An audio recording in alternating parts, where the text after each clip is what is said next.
Сегодня ВДВ отмечает 94 года со дня образования. Это профессиональный праздник более полумиллиона россиян, носивших в свое время голубые береты, а также проходящих в настоящее время службу в воздушно-десантных войсках.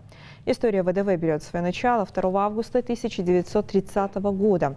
Тогда на учениях военно-воздушных сил Московского военного округа под Воронежем для выполнения тактической задачи впервые было десантировано на парашютах подразделение десантников в составе 12 человек.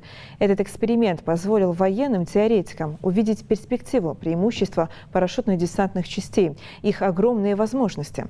Сегодня воздушно-десантные войска, род войск вооруженных сил Российской Федерации, предназначены для выполнения задач по захвату и уничтожению наземных элементов высокоточного оружия и множество других задач. С мая 2006 года указом президента России 2 августа признано Днем ВДВ.